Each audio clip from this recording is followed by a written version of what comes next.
কত মানুষ আছে বাবা মারা গেছে, বোনদেরকে তাদের হক বঞ্চিত করে, এমন ভাই আছে না নাই? ওই বোন যতদিন তার হক ভাইদের কাছ থেকে বুঝে না নেয়, ততদিন কত আদর কত যত্ন।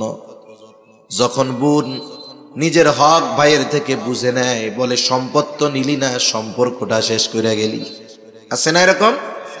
ফুফুদের হক বঞ্চিত করে, চাচাদের হক বঞ্চিত করে। মনে রাখতে হবে, আমি আপনি এই পৃথিবী থেকে যাওয়ার আগে এমন ভাবে যেন যেতে পারি, কোনো মানুষের হক যেন আমার আপনার উপরে না থাকে।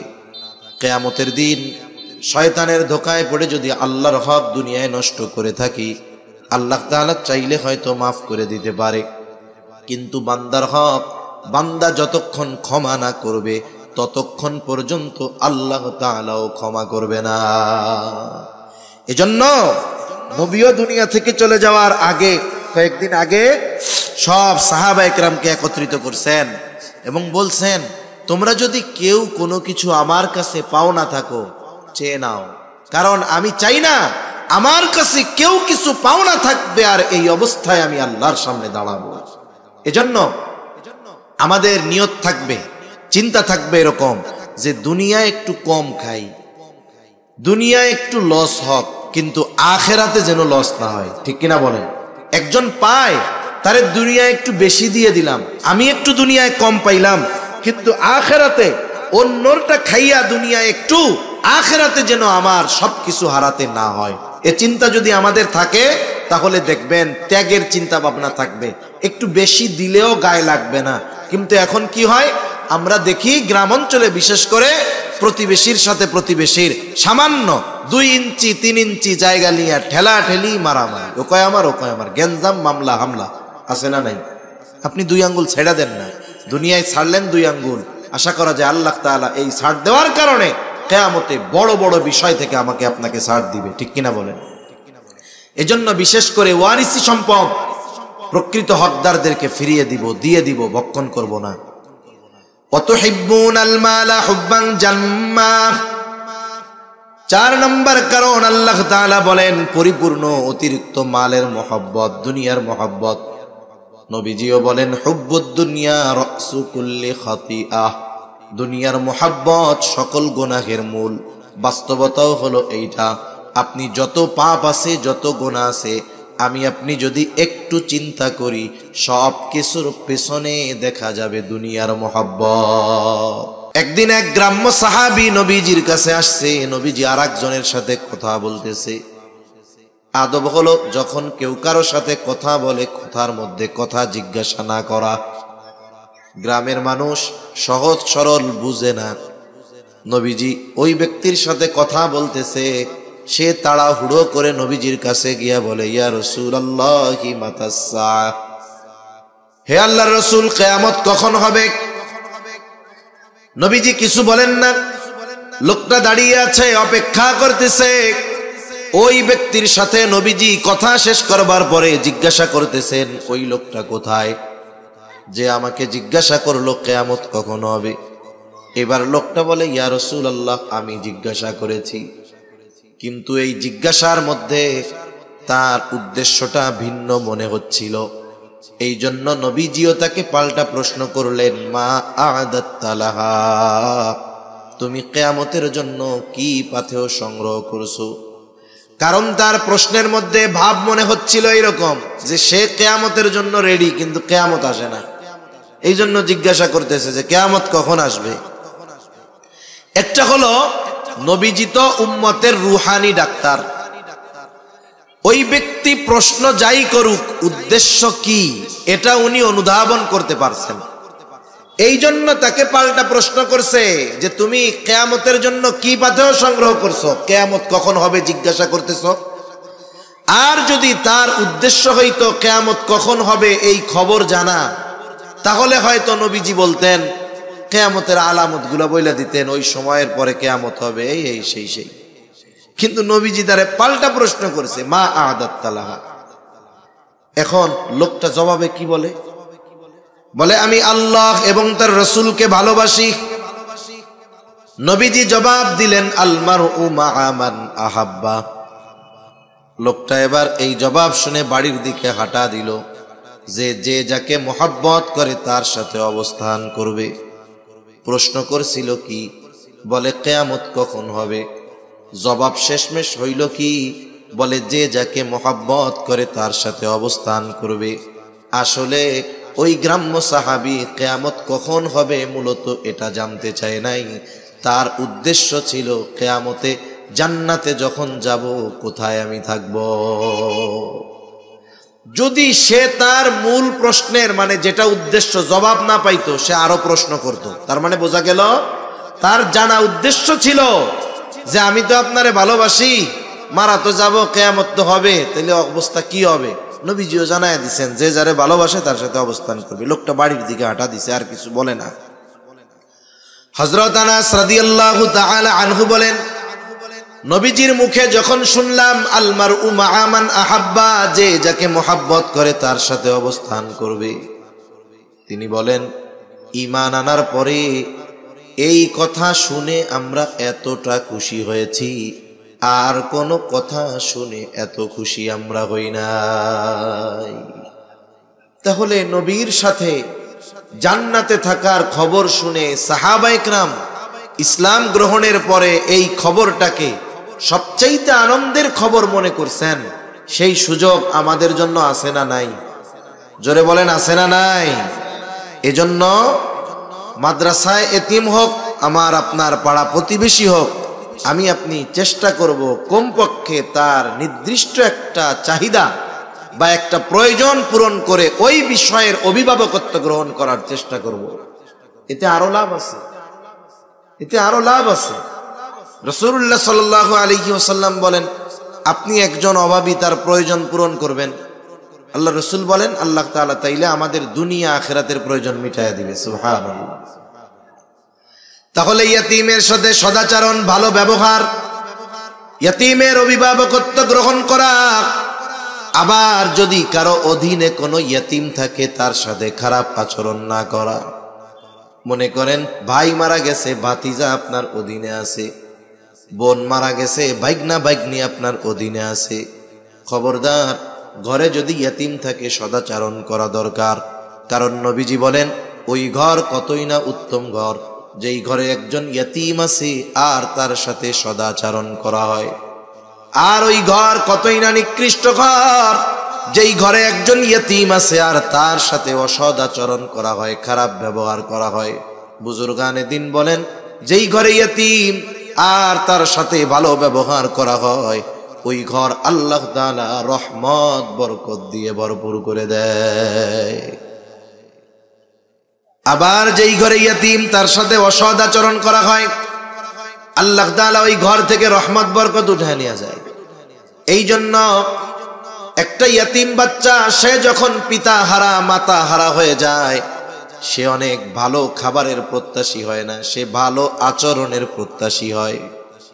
এই জন্য আব্দুল মুত্তালিব যখন দুনিয়া থেকে চলে যাবে, আব্দুল মুত্তালিব হলো আমার আপনার নবীর অভিভাবক, দাদা, বয়স নবীর 8-এর কোঠায়। আব্দুল মুত্তালিব জীবনের অন্তিম সময় সন্তানরা পাশে, আব্দুল মুত্তালিব আমার আপনার নবীর অভিভাবকত্ব আবু তালেবের উপরে চাপায়া দিলেন। কিন্তু ইতিহাস বলে ওই সময় আব্দুল মুত্তালিবের যত সন্তান ছিল সবাই নবীজিকে অনেক অনেক ভালোবাসতো, কিন্তু সবার বেশি ভালোবাসার মধ্যে আবু তালেব বেশি ভালো নবীজিকে বাসতো। কিন্তু আবু তালেব অন্যান্য ভাইদের তুলনায় সবচাইতে বেশি গরিব ছিল। আব্দুল মুত্তালিব ধনী সন্তানের কাছে আমার আপনার নবীকে রেখে যান নাই, বরং সবচাইতে গরিব তবে বেশি ভালোবাসে এই সন্তান আবু তালেবকে আমার আপনার নবীর দায়িত্ব তিনি বুঝায়া দিলেন। আব্দুল মুত্তালিব বুঝতে পারছে যে ভালো খাওয়া ভালো পড়া এর দ্বারা ইয়তীম খুশি হয় না, বরং ওরে আপনি পান্তা ভাত খাওয়ান, ভর্তা ডাইল খাওয়ান, কিন্তু ওরে একটু মাথায় হাত বুলায় দিবেন, একটু আদর করবেন, এতে ও বেশি খুশি হয়। ঠিক কিনা বলেন?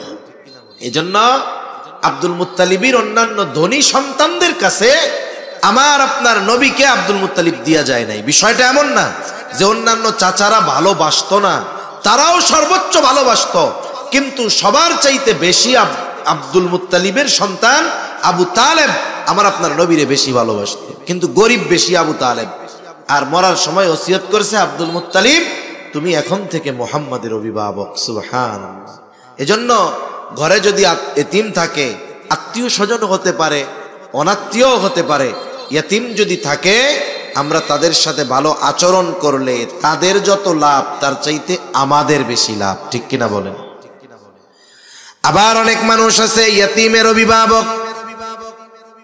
অভিভাবক বলতে শুধু যে তাকে খাওয়াবে পড়াবে এমনটা নয়, বরং সে বালেগ হওয়া পর্যন্ত তার সম্পদগুলাও রক্ষণাবেক্ষণের দায়িত্ব তার। ছোট মানুষ কিছু চিনে না, বুঝে না, কিন্তু অনেক মানুষ আছে, অনেক চাচা আছে, আত্মীয় আছে, এই ইতিম বাচ্চা ছোট, এই সুযোগ গ্রহণ করে ইতিমের সম্পদ ভক্ষণ করে ফেলে।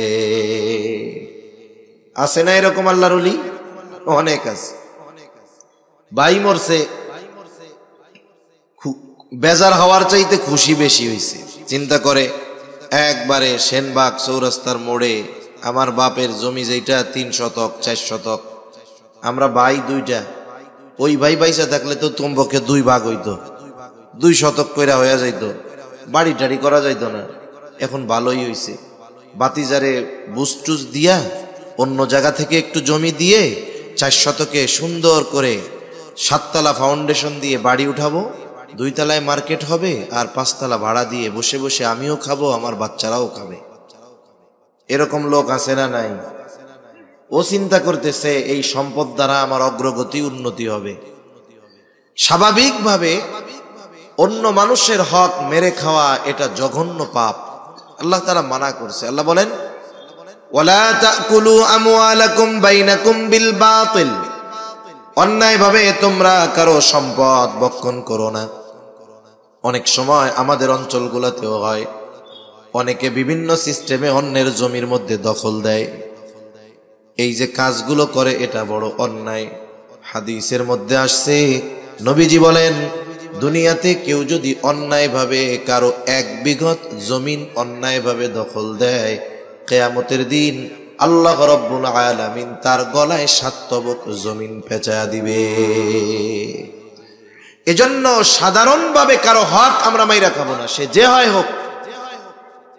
ইতিমের সম্পদের ব্যাপারে আল্লাহ তাআলা আরো হুঁশিয়ারি করেন। ইতিমের সম্পদকে আল্লাহ তাআলা আগুন বলে অভিহিত করেছেন। আল্লাহ তাআলা বলেন ইন্নাল্লাযীনা ইয়াকুলুনা আমওয়ালাল ইয়াতামা যুলমান ইন্নামা ইয়াকুলুনা ফি বুতুনিহিম নারা।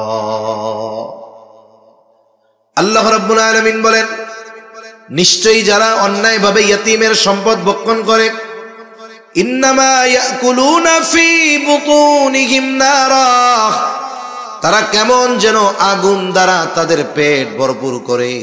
বলেন তো আগুনের স্থান জান্নাত নাকি জাহান্নাম? জোরে বলেন না কোথায়? আল্লাহ তাআলাও বলেন ওয়াসায়াসলাউনা সাঈরা, অচিরেই তার আবাসস্থল হবে জাহান্নাম। এজন্য ইতিমের সম্পদ যদি কারো কাছে থাকে, কেউ যদি ইতিমের অভিভাবক হয়, তার সম্পদ যদি তার কাছে থাকে, খবরদার এই সম্পদ ভক্ষণ করা যাবে না। তাহলে কি হবে? এই সম্পদ ভক্ষণ করার কারণে জাহান্নামে যাওয়া লাগবে। এ বিষয়ে আর লম্বা কথার প্রয়োজন নাই। মূল কথা হলো আমার আপনার নবী ইতিম ছিলেন। আল্লাহ তাআলা নবীকে ইতিমদের সাথে সদাচরণের নির্দেশ দিয়েছেন। যদিও মনে হয় নবীজিকে দিয়েছে, কিন্তু উদ্দেশ্য কিয়ামত পর্যন্ত সব উম্মত, যে খবরদার ফাআম্মাল ইয়াতীমা ফালা তাকহার, তোমরা ইতিমকে ধমক দিবা না, তার সাথে খারাপ আচরণ করবা না। কারণ ইতিমের সাথে ধমকের সুরে কথা বলা এটা ছিল আবু জেহেলের খাসলাত। আবু জেহেল কি করত?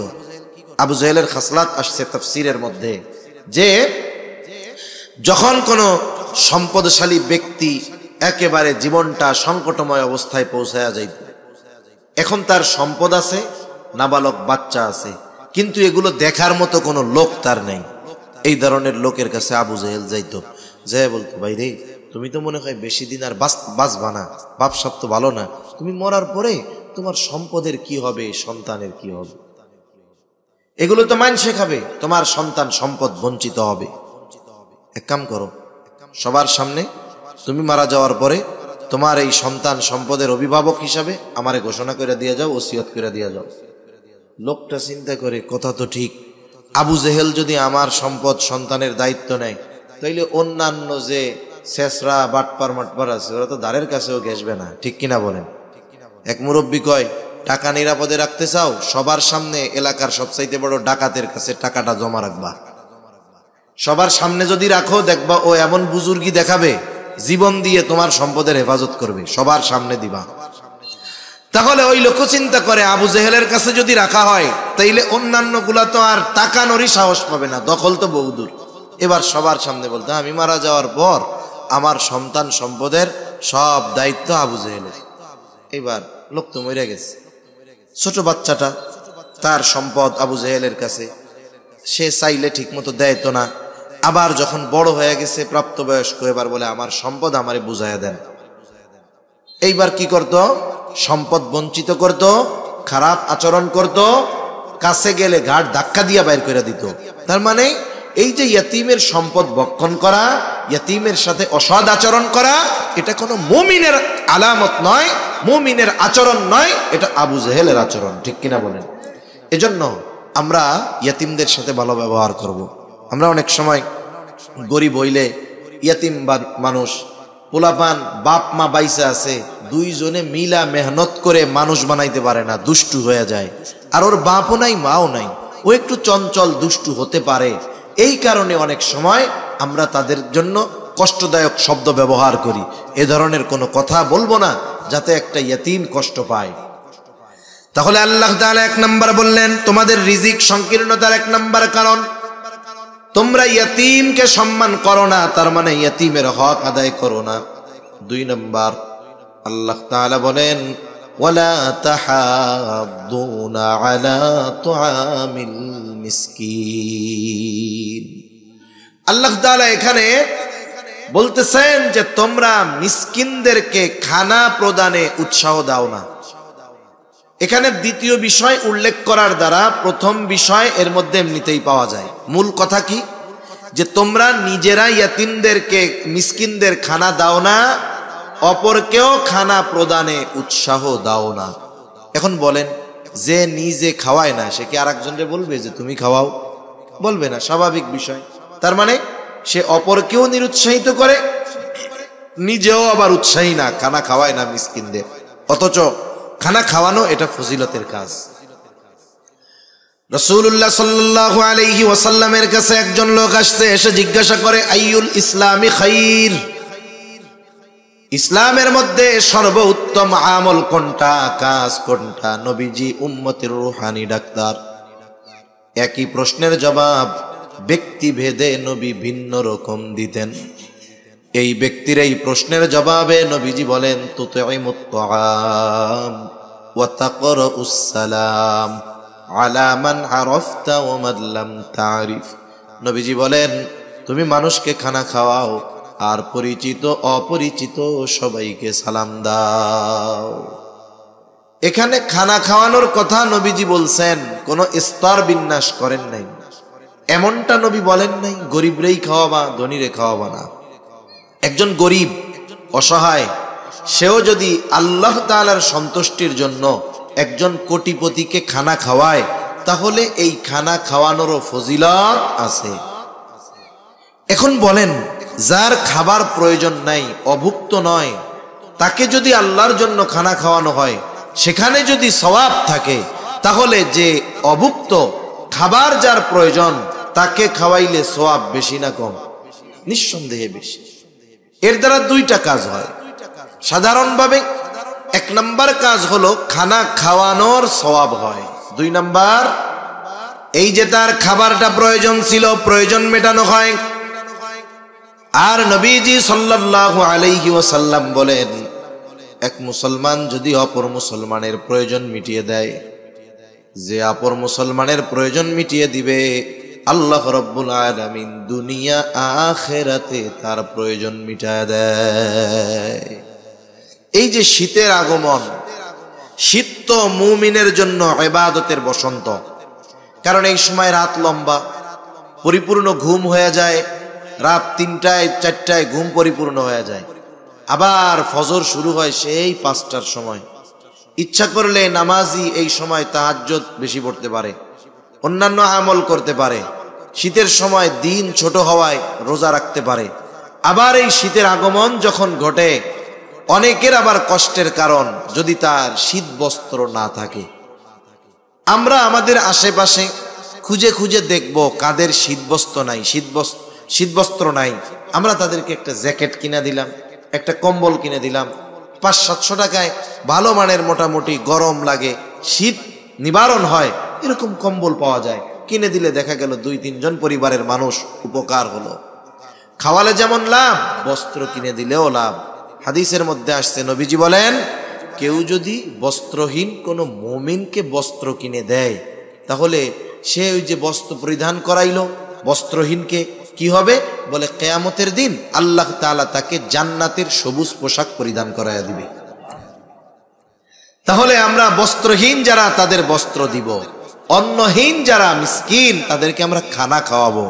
খানা খাওয়ালে লাভ কেন বলে, একে তার প্রয়োজন মেটানো হবে, দ্বিতীয়ত খানা খাওয়াইলেই তো লাভ আছে।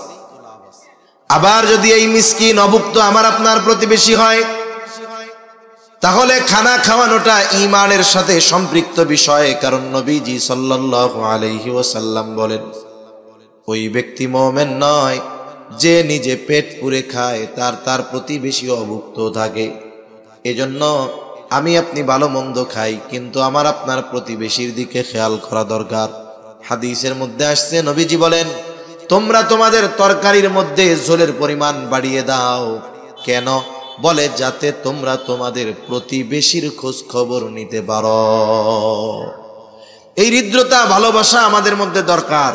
এজন্য আমরা খেয়াল করব যে আমার আপনার প্রতিবেশী যদি মিসকিন থাকে, অসহায় থাকে, অভুক্ত থাকে, তাহলে আমরা তাদেরকে খানা দিয়ে সহযোগিতা করব।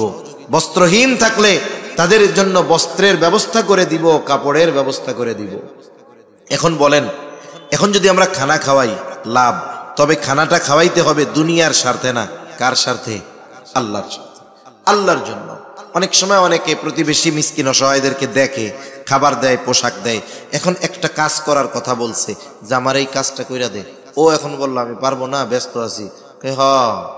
কত খাওয়াইছি তো গো, তোর গার জামাটাও তো আমাগো, এখন একটা কাম কইছি তুই কইরা দিলি না। এই যে খোটা দিল কি দিল না, কি কামটা করলো? খাওয়াইয়া যাওয়ার অর্জন করছিল, সব শেষ, সব শেষ। এজন্য আমরা খানা খাওয়াবো আল্লাহ তাআলার জন্য। কার জন্য? জোরে বলেন। আল্লাহর জন্য খানা খাওয়ালে লাভ, আখিরাতের লাভ, দুনিয়ার লাভ। এই যে আত্মীয় স্বজন অনেক সময় দাওয়াত দিয়া, বিয়া বাড়িতে আপনার ছেলের অলিমা করতেছেন, দাওয়াত দিয়া খাওয়ান, ফজিলত আছে না নাই? ফজিলত আছে। আবার অনেক জায়গায় খাওয়াইয়া টেবিল পাইতে টাকা নেয়, ফজিলত আছে না নাই? এই কাম আসেনি আপনাকে ওইদিকে? ফজিলত আছে না নাই? কেন নাই? কিছু কয় না, কয় টাকা তো আছে। আছে আছে, নগদ নগদ টিয়া কেন? হায় হায়, আমরা খানা খাওয়াবো কার জন্য? যারেই খাওয়াই, ধনীরে খাওয়াই, দরিদ্ররে খাওয়াই, আত্মীয় স্বজনকে খাওয়াই, যাকেই খাওয়াই, প্রতিদানের আশায় খাওয়াবো না। কার জন্য? সাহাবায়ে কেরাম আল্লাহর জন্য খানা খাওয়াইতেন। আল্লাহ তাআলা কোরআনুল কারীমের মধ্যে জানায় দেন তারা কি জন্য খানা খাওয়ায়, বলে ইন্নামা নুতঈমুকুম লিওয়াজহিল্লাহি লা নুরিদু মিনকুম জাযাআও ওয়ালা শুকুরা। তারা কি বলে? বলে ইন্নামা নুতঈমুকুম লিওয়াজহিল্লাহ, তোমাদের আমরা খানা খাওয়াইছি আল্লাহর জন্য। যেহেতু আল্লাহ তাআলার জন্য খানা খাওয়াইছি, লা নুরিদু মিনকুম জাযাআ, তোমাদের কাছে আমরা কোনো প্রতিদান চাই না, টাকা পয়সা চাই না, কিছুই চাই না। ওয়ালা শুকুরা, প্রতিদান বহুদূর। এই খানা খেয়ে তোমরা আমাদেরকে ধন্যবাদ দাও, আমাদের কৃতজ্ঞতা প্রকাশ করো, এটাও চাই না। কারণ খানা খাওয়াইছি আল্লাহ তাআলার জন্য, প্রতিদান তিনি আমাদেরকে দিবে। অনেক সময় মানুষ আছে না যে উপকার করছে, উপকার করে পরে আবার বলে, দেখ লোকটা রে এত উপকার করলাম, ধন্যবাদও দিল না। এই যে ধন্যবাদের আশা করা, চলে আসতো, আচ্ছা ধন্যবাদও দিল না, এরকম বলে কি বলে না? তার মানে সে এই ভালো কাজের প্রশংসা আশা করে। আমরা মানুষকে যদি খানা খাওয়াই, তারা যদি আমাদেরকে ধন্যবাদও না দেয়, আমরা কি বেজার হব বলেন? সে যা করে করুক, আমি তো খাওয়াইছি আল্লাহর জন্য, প্রতিদান দিবেন কে? আল্লাহ। তাহলে 2 নাম্বার, রিজিক সংকীর্ণতার কারণ মিসকিনদের খানা না খাওয়ানো, অপরকে উৎসাহ প্রদান না করা। রিজিক সংকীর্ণতার 3য় কারণ, ওয়াতাকুলুনাত তুরাসা আকলাল লাম্মা, বলে তোমরা ওয়ারিসি সম্পদ সব একা ভক্ষণ করে ফেলো। কত মানুষ আছে বাবা মারা গেছে, বোনদেরকে তাদের হক বঞ্চিত করে, এমন ভাই আছে না নাই? ওই বোন যতদিন তার হক ভাইদের কাছ থেকে বুঝে না নেয়, ততদিন কত আদর কত যত্ন। যখন বোন নিজের হক ভাইয়ের থেকে বুঝে নেয়, বলে সম্পদ তো নিলি না, সম্পর্কটা শেষ করে গেলি। আছে না এরকম? ফুফুদের হক বঞ্চিত করে, চাচাদের হক বঞ্চিত করে। মনে রাখতে হবে, আমি আপনি এই পৃথিবী থেকে যাওয়ার আগে এমন ভাবে যেন যেতে পারি, কোনো মানুষের হক যেন আমার আপনার উপরে না থাকে। কিয়ামতের দিন শয়তানের ধোকায় পড়ে যদি আল্লাহর হক দুনিয়ায় নষ্ট করে থাকি, আল্লাহ তাআলা চাইলে হয়তো মাফ করে দিতে পারে, কিন্তু বান্দার হক বান্দা যতক্ষণ ক্ষমা না করবে, ততক্ষণ পর্যন্ত আল্লাহ তাআলাও ক্ষমা করবে না। এজন্য নবীও দুনিয়া থেকে চলে যাওয়ার আগে, কয়েকদিন আগে সব সাহাবায়ে কেরামকে একত্রিত করছেন এবং বলছেন, তোমরা যদি কেউ কোনো কিছু আমার কাছে পাও না থাকো, চেয়ে নাও, কারণ আমি চাই না আমার কাছে কেউ কিছু পাও না থাকবে আর এই অবস্থায় আমি আল্লাহর সামনে দাঁড়াবো। এজন্য আমাদের নিয়ত থাকবে, চিন্তা থাকবে এরকম যে দুনিয়ায় একটু কম খাই, দুনিয়ায় একটু লস হোক, কিন্তু আখেরাতে যেন লস না হয়। ঠিক কিনা বলেন? একজন পায়, তারে দুনিয়ায় একটু বেশি দিয়ে দিলাম, আমি একটু দুনিয়ায় কম পাইলাম, কিন্তু আখেরাতে অন্যটা খাইয়া দুনিয়ায় একটু, আখেরাতে যেন আমার সবকিছু হারাতে না হয়। এ চিন্তা যদি আমাদের থাকে, তাহলে দেখবেন ত্যাগের চিন্তা ভাবনা থাকবে, একটু বেশি দিলেও গায়ে লাগবে না। কিন্তু এখন কি হয়, আমরা দেখি গ্রাম অঞ্চলে বিশেষ করে প্রতিবেশীর সাথে প্রতিবেশীর সামান্য 2 ইঞ্চি 3 ইঞ্চি জায়গা নিয়ে ঠেলা ঠেলি, মারামারি, ও কয় আমার, ও কয় আমার, গেঞ্জাম, মামলা হামলা, আছে না নাই? আপনি 2 আঙ্গুল ছেড়া দেন না, দুনিয়ায় ছাড়লেন 2 আঙ্গুল, আশা করা যায় আল্লাহ তাআলা এই ছাড় দেওয়ার কারণে কিয়ামতে বড় বড় বিষয় থেকে আমাকে আপনাকে ছাড় দিবে। ঠিক কিনা বলেন? এজন্য বিশেষ করে ওয়ারিসি সম্পদ প্রকৃত হকদারদেরকে ফিরিয়ে দিব, দিয়ে দিব, ভক্ষণ করব না। ওয়াতুহিব্বুনাল মালা হুব্বান জাম্মা, 4 নম্বর কারণ আল্লাহ তাআলা বলেন পরিপূর্ণ অতিরিক্ত মালের মহব্বত, দুনিয়ার মহব্বত। নবীজিও বলেন হুব্বুদ দুনিয়া রাসু কুল্লি খাতিআহ, দুনিয়ার মহব্বত সকল গুনাহের মূল। বাস্তবতাও হলো এইটা, আপনি যত পাপ আছে, যত গুনাহ আছে, আমি আপনি যদি একটু চিন্তা করি, সব কিছুর পেছনে দেখা যাবে দুনিয়ার মহব্বত। সুদ খায়, ঘুষ খায়, আখেরাতের জন্য না দুনিয়ার জন্য?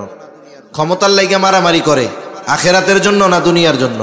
চুরি, বাটপারি, সিটিংবাজি, যত অন্যায় আছে, পাপ আছে, সব দুনিয়ার জন্য করে।